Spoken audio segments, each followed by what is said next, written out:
Então, a gente vai falar um pouquinho hoje da resposta imune induzida pelas infecções a partir de ação química. Como é que acontece? Eu falei um pouquinho para vocês nas aulas anteriores que as células, os tecidos, eles precisam se comunicar entre si para que aqueles fenômenos venham a acontecer. Na aula anterior, quando a gente falou um pouquinho de sistema complemento, vocês observaram que essa ação química ela também funciona lá, né?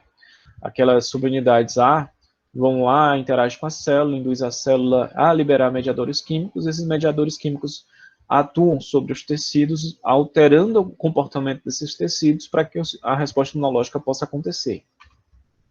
Bom, essa atividade molecular na imunidade inata, também eu posso adiantar que na imunidade adquirida também isso vai acontecer, ela é mediada pelas citocinas, tá? Citocinas, ela é exatamente essas substâncias químicas que eu venho falando durante essas aulas, né, que tem essa capacidade de alterar o comportamento da célula, que causa a alteração no comportamento celular, levando normalmente a uma ativação celular, tá? Essas citocinas podem ser de vários tipos, existem hoje várias citocinas conhecidas. Muitas delas desempenham mais de uma função conhecida, isso depende da via que você está estudando. Inclusive, cria situações curiosas, historicamente falando, na nomenclatura, por exemplo, da citocina. Se o camarada estava estudando lá um câncer e ele viu essa substância, ele acabou atribuindo uma determinada nomenclatura para essa substância, quando foi observada em outro órgão, ela já apresentava outro comportamento, entendeu? E aí criam algumas confusões, porque há um fator de necrose tumoral. Então, você entende que aquela substância está relacionada exatamente ao processo de necrose do tumor. Mas quando você vai ver, ela tem um papel muito importante no processo inflamatório. Então, assim, você vê aquela substância que tem uma importância no papel inflamatório e se chama fator de necrose tumoral. Isso foi exatamente porque o camarada que descobriu essa substância tinha visto ela no tumor e não tinha visto ela ainda no processo inflamatório. Então, isso acontece muito dentro da imunologia, porque essas substâncias químicas elas acabam desempenhando mais de uma função, tá? Existem, como eu falei, vários tipos diferentes, como as quimiocinas. As quimiocinas elas têm o efeito de quimiotaxia. Quimiotaxia é aquele papel de atrair aquela célula que tem uma determinada função naquele tecido, como uma fagocitose, ou liberador de mediadores pró-inflamatórios, ou produção de anticorpos. Então, várias funções que podem atuar ali naquele tecido. E essa quimiocina tem o papel de atrair essa célula para aquele local, tá? Ou os interferons, que tem um papel muito interessante nas respostas contra as infecções virais. Além das citocinas, você tem as proteínas de adesão, que eu já até mostrei nas aulas anteriores para vocês. As proteínas de adesão têm o papel de alterar também o comportamento celular, fazendo com que as células possam sair da corrente sanguínea para o local lá daquela infecção, tá? Bom, elas são proteínas bem pequenas e que induzem o comportamento da célula, alterando o comportamento da célula.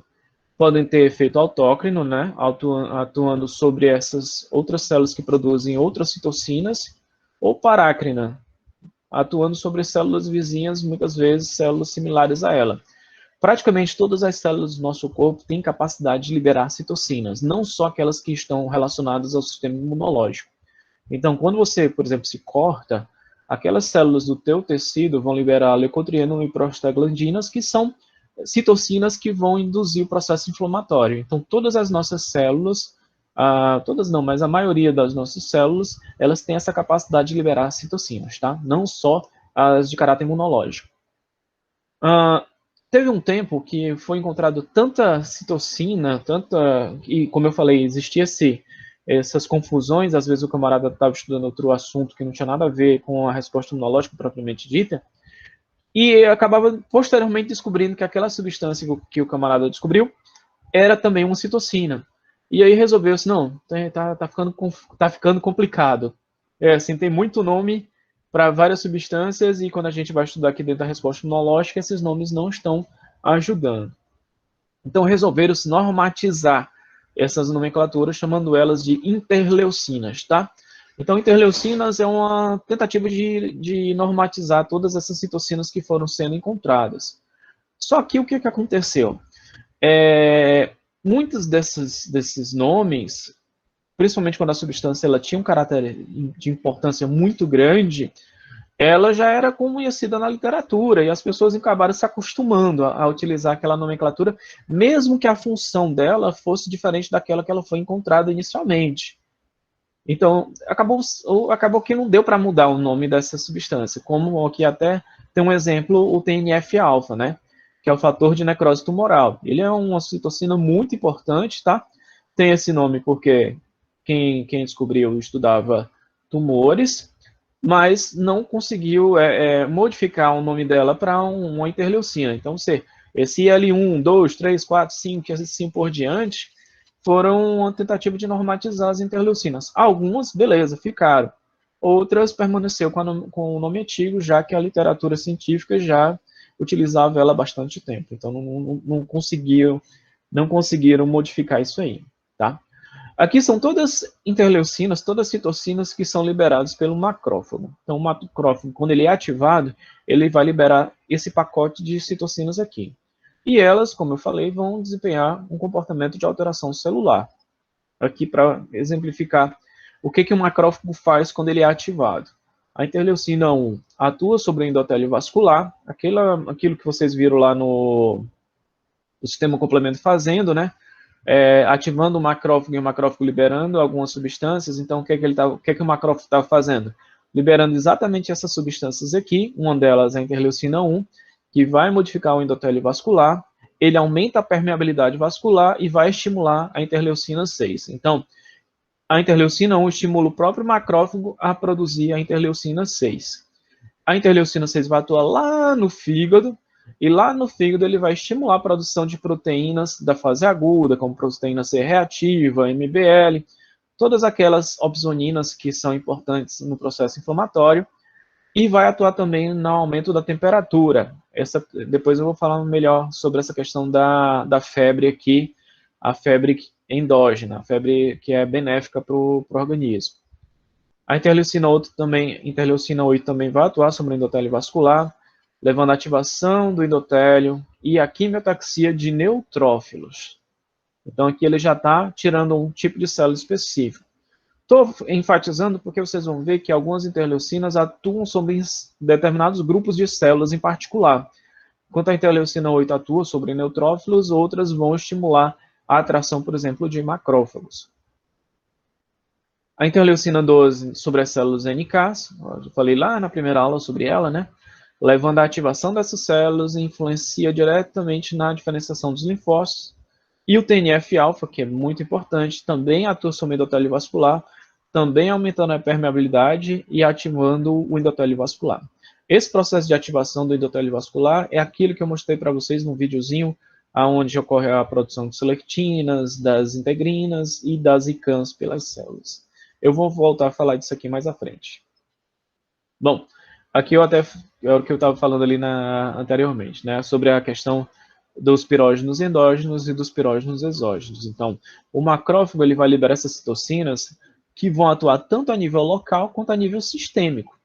A nível sistêmico, você vai ter a elevação corpórea. Essa elevação corpórea ela tem uma importância. Ela é estimulada pelo TNF-alfa, pela IL-1-beta e pela IL-6. São chamados pirógenos endógenos. E essa elevação da temperatura ela é benéfica no processo inflamatório, exatamente porque as bactérias crescem melhor em temperaturas mais baixas. Não só as bactérias, mas os vírus também, eles têm uma preferência por temperaturas mais baixas. A maioria dos vírus gosta de temperatura por volta de 35 graus Celsius. E as respostas imunes, elas também são mais efetivas em temperaturas um pouquinho mais altas, tá? Além disso, vai inibir as atividades deletérias causadas pelo TNF-alfa. Bom, então, aquela febre que a gente considera febre baixa, por volta do 37,5 a 38 graus Celsius, até os 39 que os médicos consideram ainda a temperatura baixa, ela é uma febre causada por pirógenos endógenos, o próprio sistema imunológico tirando os micro-organismos da zona de conforto dele. Então, uma febre baixa, ela não é patogênica, tá? Os pirógenos exógenos, eles são substâncias químicas, muitas vezes trazidas pelo próprio patógeno como por exemplo o LPS, o lipopolissacarídeo, que é produzido lá nas gram negativas, eles induzem o aumento dessa temperatura corpórea acima do normal, atuando lá no hipotálamo e levando a temperaturas muito altas. Essas temperaturas excessivamente altas, elas são deletérias. Então, existe uma diferença causada por febres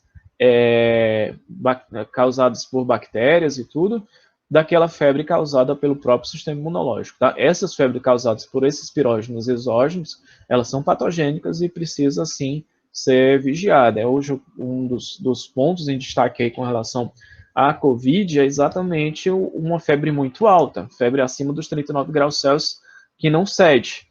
Então, esse quadro ele é perigoso e deve ter atenção médica imediata. Bom, além do macrófago induzir a produção de citocinas, desculpa, gente, a produção também de proteínas de fase aguda. Essas proteínas de fase aguda, elas são produzidas lá no fígado. Aí eu até falei algumas vezes sobre ela, por exemplo, a proteína C reativa, que até como falei que o pessoal confunde muito com a PCR, né? Porque quando o médico solicita o exame, ele solicita, eu quero um teste de PCR, proteína C reativa, não é a reação de polimerase em cadeia. Essa proteína, ela é interessante porque ela tem a capacidade de se ligar aos lipopolissacarídeos de alguns fungos e algumas bactérias. Então, quando você produz ela no fígado, e ela é produzida em grande quantidade, ela é um indicativo de uma infecção fúngica ou bacteriana. Então, você está com uma febre, e você não sabe de onde é que vem essa febre, você não está com dor de garganta, você não está com dor de ouvido, você não está sentindo, assim, nada inflamado no seu corpo, mas você está febril. Então, ele pede o teste da PCR para saber se você está com infecção fúngica ou bacteriana ou viral. Viral por quê? Porque se você está com a PCR negativa, vai dar lá, seus níveis de PCR estão normais. Mas se você está com febre, isso é bem característico de infecção viral, tá? Já se você está febril e acusou a presença de produção de PCR em grande quantidade, você pode estar com infecção fúngica ou bacteriana, pode ser intestinal, que é um canto que você não está vendo, e você tem essa infecção acontecendo. Além das proteínas de fase aguda, você tem colectinas. Colectinas são exatamente essas proteínas que têm a capacidade, as opsoninas, né, que têm essa capacidade de se ligar a patógenos com função de auxiliar na eliminação dele. Aí eu já falei aqui da MBL na aula passada, mas a SPA e a SPD, que são produzidas nos pulmões, também funcionam como opsoninas e atuam se ligando aos patógenos para posterior eliminação. E, além disso, a leucocitose. Então, a leucocitose, as citocinas produzidas pelo macrófago vão atuar lá na medula óssea, estimulando que a medula óssea produza mais linfócitos. Perdão, mais leucócitos.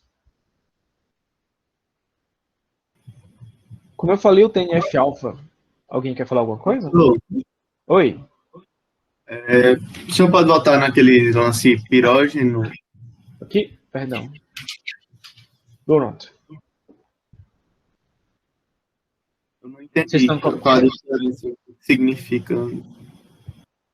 Você não entendeu a diferença? Então, nem o conceito. Repete, por favor. Piro quer dizer fogo, tá? Então, traduzindo ao pé da letra, seria aquilo que causa fogo, aquilo que aquece. Então, aqui são coisas que causam febre, tá? Pirógenos, endógenos, é alguma coisa que causa febre e é parte de você, está dentro de você. Pirógenos exógenos, que veio de fora. Então, pirógenos endógenos são essas citocinas que vão estimular o aumento da tua temperatura corpórea, e esse aumento, essa febre, que é benéfica, que é uma boa febre, tá? Ela tem uma função de inibir o crescimento de bactérias e vírus, tá? Os vírus, eles não conseguem se replicar bem em temperaturas muito altas. Também consegue melhorar a resposta imunológica e inibir as atividades deletérias. Processo inflamatório, como eu falei, o processo inflamatório ele tem efeitos deletérios também. Então, ele vai inibir essas atividades deletérias do TNF-alfa. num processo de inflamação, tá? Pirógenos exógenos são exatamente substâncias que estimulam a febre, só que vinda de micro-organismos, vindo de patógenos. Esses pirógenos exógenos, eles são patogênicos, eles causam uma febre que não é benéfica para o organismo. Normalmente, quando você tem uma febre acima dos 39 graus Celsius, é considerada uma febre patogênica, uma febre ruim. E essa febre ruim, muitas vezes, vem exatamente dessas substâncias que são produzidas pelos próprios patógenos. Um exemplo que eu estou dando aqui é o LPS. O LPS é o lipopolissacarídeo ou aquela endotoxina que é produzida nas glândulas negativas, lá da membrana externa das glândulas negativas, tá? Então, existe essa diferença. A febre, ela pode ser de origem imunológica, tá? Ou pode ser de origem patogênica. A febre imunológica é benéfica, enquanto a febre patogênica, ela pode prejudicar o indivíduo, podendo levar, inclusive, à morte, tá? Entendeu melhor agora? Entendi, valeu. Nada.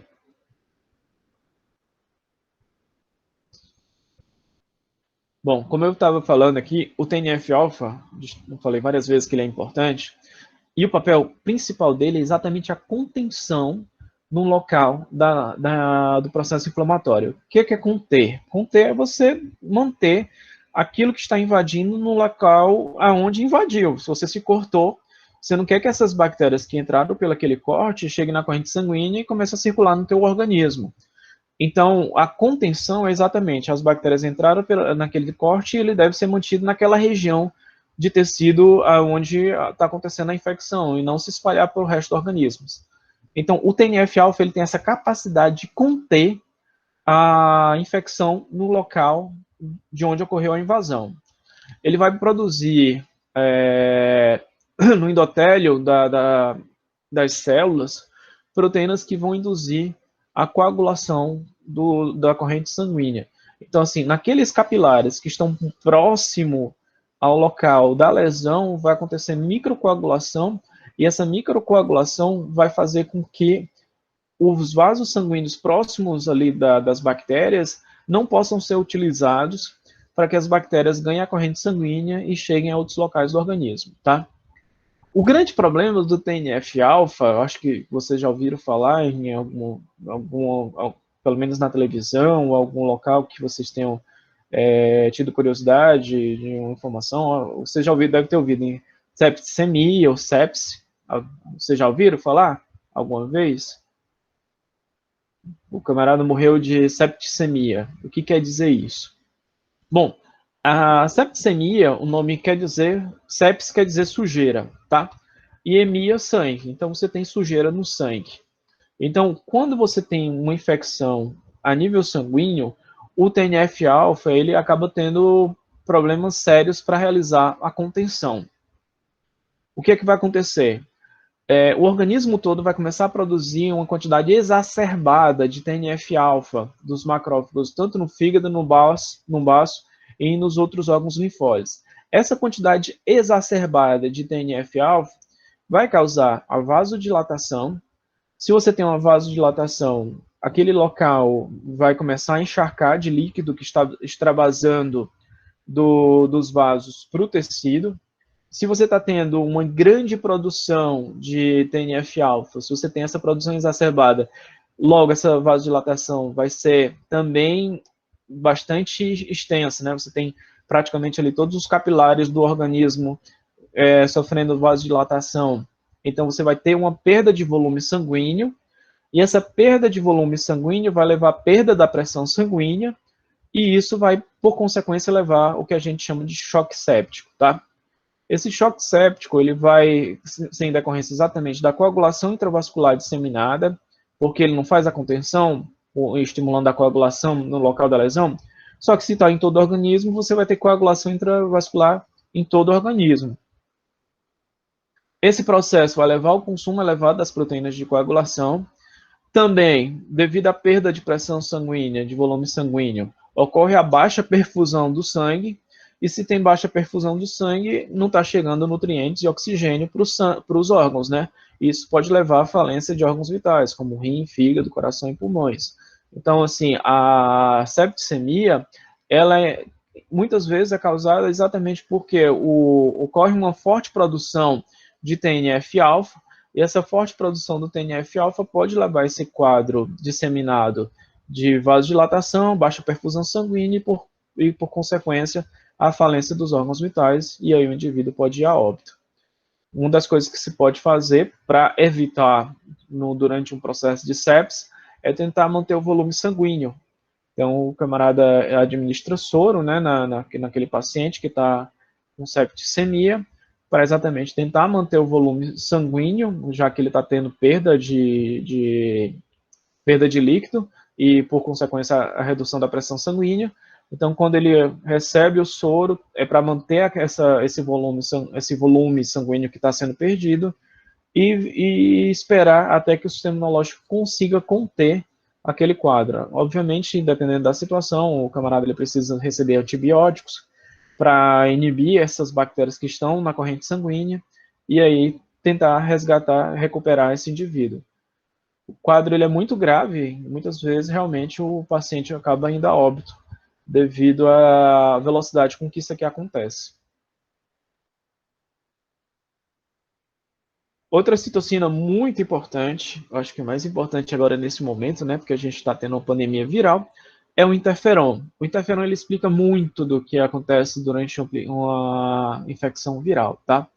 O interferon ele vai interferir, o nome já meio que sugere, né, de onde é que veio o nome dele, no processo de replicação viral, tá? Então, o vírus ele tem um mecanismo de replicação, que até falei para vocês isso lá na disciplina de microbiologia, que ele precisa se absorver a célula para depois ele penetrar nessa célula, sofrer desnudamento e tudo mais, sequestrar o maquinário celular para ele poder ser replicado e assim ser liberado. Então, quando o interferon interfere nesse processo de replicação, ele vai exatamente atuar nesses mecanismos necessários para que o vírus possa ter sucesso em sua replicação. Existem o interferon do tipo alfa e beta, eles também ambos são chamados de interferon do tipo 1, tá? Eles são expressos na presença de RNA de fita dupla, detectado lá pelo TLR3, lembra dos Toll-like receptors que eu já falei em aulas anteriores? Então, esses TLR3 identifica a presença do RNA de fita dupla. Na hora que ele identifica isso, essa célula passa a produzir interferon alfa e beta, e esses interferons eles vão induzir a resistência à replicação viral nessas células, ele vai impedir, por exemplo, a síntese proteica, a célula para tudo, ninguém trabalha mais aqui, ninguém vai mais produzir uma proteína nessa célula. Então, o interferon ele consegue paralisar a atividade de produção de proteína, vai aumentar a expressão de MHC de classe 1 e a apresentação de antígeno em todas as células, e vão também ativar as células NK para matar aquelas células infectadas. Então, o interferon ele vai ter todo esse papel de ativar células contra a presença do vírus, tá? Além disso, há a produção também do interferon gama. O interferon gama ele é liberado pelas células NKs e tem um papel que é mutuamente de ativação. Os NKs conseguem ativar macrófagos, assim como os macrófagos têm também a capacidade de ativar células NKs. Então, tem esse feedback positivo entre essas duas células, tá? Então, o interferon, ele tem essa capacidade de ativar o estado antiviral do nosso organismo. É como se nós tivéssemos o nosso próprio antiviral. E esse estado antiviral, vocês todos conhecem a sensação deles. Porque toda vida que você pega uma doença que é viral, o início da sintomatologia é idêntica. Todos vocês sabem quando vocês pegaram alguma coisa. Aquele mal-estar, aquela apatia, às vezes uma febre baixa. Então, esse quadro que é genérico, que você não sabe o que você tem, você só sabe que está querendo adoecer, é exatamente em decorrência da atuação do interferon. É porque suas células estão liberando interferon e o interferon vai ativar o estado antiviral e esse estado antiviral vai causar esses sintomas que você está sentindo. Então, se você pegar uma dengue e pegar uma gripe, inicialmente as duas infecções virais vão apresentar as mesmas características, o mesmo mal-estar, a mesma apatia, a mesma aquela febre baixa e tal. Então, você não sabe diferenciar se você está com dengue ou se você está com uma gripe. Posteriormente, você vai surgir os sintomas específicos daquela doença. Mas, inicialmente, você vai ter esse quadro porque é exatamente a tua imunidade inata sendo ativada contra a presença do vírus, tá? Então, aquele comecinho da doença viral, ela não é causada diretamente pelo vírus, e sim pela liberação do interferon no teu organismo. É teu organismo trabalhando para que o vírus não consiga prosperar dentro de você. Bom, e as quimiocinas, como eu falei, é uma subclasse de citocina que tem a responsabilidade da quimiotaxia. Ela atrai as células para o local onde elas precisam ir. Normalmente, existe uma nomenclatura para determinar as quimiocinas. Ou elas começam com CC ou CXC, tá? CC porque elas sempre começam com a cisteína, ou CXC, que pode ser uma cisteína, qualquer outro aminoácido e uma cisteína. Então, quando você tem assim uma CCL2, essa é uma quimiocina que tem papel de atrair monócitos, tá? Quando o monócito sai da corrente sanguínea, ele se chama macrófago. E a CXCL8, ou a interleucina 8, que vocês viram ali o macrófago liberando no outro slide, né? Tem a capacidade de atrair neutrófilos, tá? Então, CC ou CXC, vocês já sabem que são quimiocinas. Para que aconteça a ativação dessas células, essas proteínas podem também atuar ativando em conjunto com outras citocinas. E aí, essa ativação em conjunto vai atuar no processo inflamatório. Um exemplo aqui dessa atuação para ativação em conjunto, você tem a CXCL8, né, que é produzida lá pelo macrófago, mais a TNF-alfa, que também é produzido no macrófago, tem a capacidade de ativar neutrófilos. Neutrófilos, quando eles são ativados, eles vão começar a liberar os radicais livres e o óxido nítrico para atuar como substâncias que têm atividade bactericida. Eu já falei para isso em vocês lá, acho que foi na segunda aula. Falei a respeito dessas substâncias químicas que são produzidas pelo neutrófilo. Bom, além de toda essa comunicação química que vocês estão observando aí, eu falei também que existem as proteínas de adesão. São essas proteínas que vão permitir que as células consigam sair aqui do fluxo sanguíneo, né? Você tem aqui o fluxo sanguíneo. Normalmente, quando essas células estão dentro do fluxo sanguíneo, elas estão aqui em alta velocidade, elas não estão aderidas à superfície do vaso, elas passam livres aqui por esse vaso. No entanto, quando essa célula precisa sair do vaso, precisa alguma coisa direcionar, sinalizar para ela e facilitar esse caminho de saída da corrente sanguínea para o tecido aonde ela tem que migrar. Então, essas proteínas de adesão nós temos as selectinas, tá? Existem várias classes de selectinas, não vou entrar nesse detalhe com vocês, mas existem várias classes, mas o papel dela é exatamente permitir a aderência dessas células na superfície do vaso. Essa selectina interage com o glicocálice das células imunológicas. Aqui você tem um neutrófilo que está sendo freado pelas selectinas. Então, essa ligação ela é uma ligação fraca, mas quando essa selectina interage com esse glicocálice, faz com que a célula role. Na hora que ela rola, esse próximo glicocálice interage com a próxima selectina. E assim a célula vai rolando na superfície do vaso. À medida que essa célula vai rolando na superfície do vaso, ela vai recebendo, ela vai sofrendo modificações, ela recebe a indicação para produzir outra proteína, tá? No caso aqui, essa outra proteína que ela é produzida vão ser as... Desculpa, gente, eu estou querendo tossir aqui, não queria tossir no ouvido de vocês. As integrinas, tá? Aqui no caso, a integrina LAF1, que é estimulada exatamente por essa interação selectina-glicocálice. Então, a LFA do tipo LFA1, ela interage com as ICANS, e aqui é como se fosse o freio. Quando a LFA1 interage com a ICAN, essa célula ela para, ela é frenada, tá? Então, na hora que ela para, ela consegue então migrar pelo vaso, que agora já sofreu vasodilatação, né, até lá pelo TNF-alfa e tudo. Então, quando esse vaso facilita a migração, essa célula modifica o citoesqueleto dela, migra por esses espaços frouxos, e aí ela migra até o local da infecção. Vocês estão observando aqui que você tem a quimiocina, a CXCL8, né, que exatamente atrai neutrófilo. Então, assim, toda essa comunicação é necessária exatamente para poder tirar a célula que está passando aqui no fluxo sanguíneo para o local lá da lesão, para que essa célula que é fagocítica consiga interagir com o patógeno e assim eliminar esse patógeno que está causando lá o problema. Quer que eu repita ou já está legal? Como é que está na cabeça de vocês?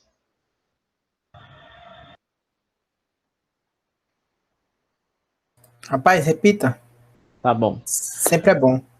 Pronto, então, ó, aqui na superfície das células, vocês já sabem bem disso, você tem o glicocálice, né? Aqui o que vocês estão vendo é o glicocálice, tá? Quando esse vaso, ele é ativado, perdão, tá certo, eita.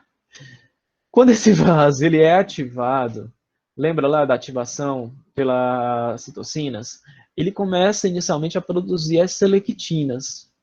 Ele produz as selectinas e ocorre a vasodilatação. Várias citocinas promovem a vasodilatação. O que vocês estão vendo aqui é exatamente aumentando o espaço entre as células lá do endotélio vascular.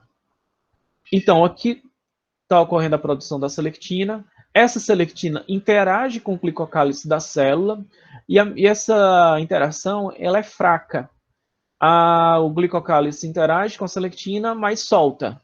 No que ela solta, essa célula rola e esse próximo glicocálice interage com essa próxima selectina. Aí ela se liga e solta, parece um velcro, né?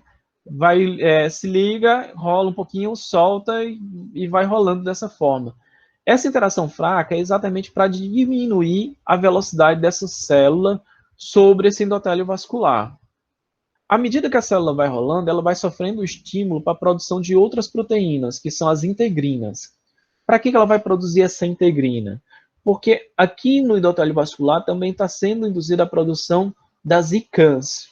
Essa ICAN é uma molécula de adesão intercelular. Ela permite que o neutrófilo consiga se ligar à célula do endotélio vascular. E essa ligação ela é forte, tá? Então, aqui você tem a célula perdendo velocidade. Vai perdendo velocidade. Enquanto isso, ela vai produzindo a integrina. E quando ela produz a integrina, ela consegue interagir com a ICAM. Na hora que essa integrina se liga à ICAM, essa célula que está desacelerada, ela freia, ela para. Então, na hora que ela para, agora ela vai poder modificar o citoesqueleto dela. Essa modificação do citoesqueleto é exatamente para ela ficar mais fácil de atravessar o tecido. Aí ela vai sofrer essa modificação, vai sofrer a diapedese aqui, ela passando entre as células do tecido, tá? Sofre a diapedese e migra para o local aonde ela está sendo sinalizada para ir. Aqui vocês estão vendo exatamente essa bolinha verde aqui, representando a quimiocina, a interleucina 8, né? Então, quanto mais interleucina 8 tiver, mais atraído vai ficar o neutrófilo para aquele local. Então, tudo isso aqui que vocês estão vendo é exatamente o mecanismo necessário para que ocorra a migração dessa célula imunológica para aquele local aonde ela vai atuar, tá? No caso aqui é um neutrófilo, então ela é uma célula fagocítica e ela está migrando lá para fagocitar possivelmente os patógenos que entraram no local da lesão. Beleza? Beleza, professor. Entendi. Obrigado. Nada. Bom, além dessas células que a gente veio falando ao longo de toda a disciplina, aí existem algumas células que eu acho elas bem legais, que elas têm... Quando a gente fala, para melhorar o que eu estou dizendo, normalmente quando a gente fala de imunidade adaptativa, a gente fala de células T e células B, tá? Células T e células B, elas são da imunidade adaptativa porque elas precisam ser selecionadas, lembra lá do processo de apresentação imunológica, elas precisam ser selecionadas e aquela que apresentar um receptor específico para aquele patógeno que foi apresentado é que vai se multiplicar para se tornar uma célula efetora. No entanto, nós temos células B e T que são primitivas e atuam também na imunidade inata, tá? E eu acho muito legal essas células porque elas parecem muito com aquelas células B e aquelas células T que a gente vai depois ver na imunidade adaptativa, mas que elas são sim da imunidade inata. As células do tipo B1, elas produzem anticorpos naturais, ou seja, ela não precisa sofrer nenhum tipo de estímulo para começar a produzir anticorpos. Ela naturalmente já está produzindo esses anticorpos. E esses anticorpos naturais que são produzidos, elas têm a capacidade de proteger contra a Streptococcus pneumoniae, que é uma bactéria muito comum, ela faz parte da nossa microbiota e tem capacidade de causar pneumonia, né? Não tem nenhum tipo de ligante associado ao MHC. O MHC, depois a gente vai conversar a respeito dessa proteína, mas é uma proteína apresentadora. Ela é ela que vai determinar a especificidade daquele linfócito que vai ser ativado lá na imunidade adaptativa. Nesse caso aqui, como eu falei, é da imunidade inata. Ela não precisa ser estimulada para produzir esses anticorpos. Outra célula bem legal são as células epiteliais do tipo T gama delta. As células epiteliais do tipo T gama delta, elas também são produtoras de citocinas, tá? E elas têm um ligante associado a um tipo de MHC primitivo. É um MHC da classe do tipo 1B, que é o MICA-A e o MICA-B. Esse MHC, ele funciona assim. A célula ela é invadida, como são células, principalmente células epiteliais, essas células epiteliais pode ser da mucosa entérica, da mucosa oral, tudo não tem, é epitelial, né? Então, na hora que essa célula ela é invadida, essa célula ela não vai apresentar esse antígeno, mas ela vai sinalizar lá na membrana basal dela através do MICA-A e do MICA-B. Esse MICA-A e esse MICA-B, ele não apresenta antígeno nenhum, ele só vai ser produzido lá na base. Deixa eu ver se eu botei aqui uma figurinha. Poxa, não botei uma figurinha. Vai ficar legal com a figurinha, mais claro. Esse MICA e esse MICA-B, ela só vai ser uma proteína que vai ser produzida lá na membrana basal. Só que na hora que essa célula epitelial T gama delta vê essa apresentação, ela entende que essa célula está infectada e ela mata essa célula. Então, essa célula epitelial, ela identifica uma sinalização daquela célula indicando, ó, eu estou infectada. Na hora que ela está infectada, ela apresenta o MICA-A e o MICA-B na membrana basal e essas células epiteliais que estão lá colonizando aquela região da membrana basal, ataca essa célula infectada e mata ela. Então, também da imunidade inata. A célula sinaliza, a célula não sinaliza, eu fui invadida por uma bactéria, eu fui invadido por um vírus. Ela não sinaliza isso, ela só sinaliza, eu fui invadida. Não diz pelo que e nem apresenta o que. Na hora que isso aqui surge lá na membrana basal, essas células matam aquela célula que sinalizou. E por fim, as células TNK1, NKI, que produzem citocinas também rapidamente. Também ela não tem, assim, não recebe reforço, elas se ativam naturalmente.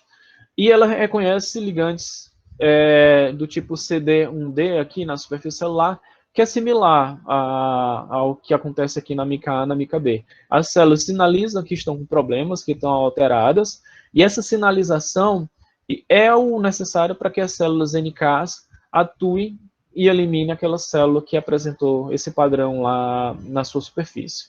Então, são todas células que naturalmente a gente possui, têm caráter mais primitivo, elas não são baseadas em especificidade nenhuma, mas atuam na imunidade inata, inibindo aí os patógenos, sem desenvolver uma memória imunológica característica, como acontece lá quando a gente for falar de células do tipo B, de células do tipo T, lá da imunidade adquirida. As células NKs, as células matadoras naturais, né, elas recebem esse nome exatamente porque tem esse comportamento de matar células que elas identificam algum tipo de alteração celular, tá? Os mecanismos a respeito de como ela faz isso ainda não são totalmente esclarecidos, ainda tem muita coisa que se questiona a respeito de como é que a célula NK trabalha. Observa-se que as células que produzem MHC do tipo 1, elas não são afetadas pelas células NK. Inclusive, é um padrão que ela observa para atuar sobre, acabar destruindo essa célula. Por exemplo, se a célula para de produzir MHC do tipo 1, isso é uma sinalização para as células NK matar aquela célula, tá? Tem a capacidade de liberar granzimas e perforinas, que é como ela elimina a célula que ela julga estar alterada, e realizam citotoxicidade dependente também de anticorpos. E são ativadas pelas citocinas, como eu falei anteriormente ali, né? Elas são ativadas pelo macrófago e pelo interferon. O macrófago tem a capacidade de ativar as células NKs, assim como as células NKs têm capacidade de ativar macrófagos. Então, essas duas células, elas têm um relacionamento interessante, onde mutuamente uma pode ativar a outra. Aqui mostrando exatamente o que eu falei para vocês, as células NKs, ela reconhece, vocês estão observando aqui essa bolinha vermelha aqui, quer dizer que essa célula aqui ela está infectada, tá? Então, ela reconhecendo os padrões aqui na superfície da célula como normal, mesmo que essa célula aqui esteja infectada, ela não mata essa célula, ela julga que essa célula está normal. Já quando ela observa alteração no MHC, essa alteração no MHC acaba dando uma sinalização negativa para a célula NK. Na hora que essa sinalização acontece, ela induz a apoptose do alvo ou lisa esse alvo com a ativação dela, liberando granzimas e perforinos sobre essa célula, levando à destruição celular. Então, assim, ela necessariamente ela precisa enxergar alterações nos receptores da superfície celular, e essas alterações é que vão sinalizar para a célula NK de que ele deve matar essa célula ou não. Isso não depende se essa célula está parasitada ou não, mas sim, como eu falei, é claro que alguns vírus eles modificam a estrutura celular de tal forma que isso é visível para a célula NK, mas existem muitos vírus que eles evoluíram de tal forma que eles sinalizam na superfície celular que está tudo bem dentro da célula. E essa sinalização de que está tudo bem acaba passando despercebidas para as células NKs. Outra célula que é bastante alvo das células NK são células cancerígenas. Como as células cancerígenas elas alteram muito a estrutura celular dela, essa alteração da estrutura celular acaba também sendo um alvo para as células NK. Elas reconhecem essas alterações da célula e acabam levando também à morte dessa célula cancerígena.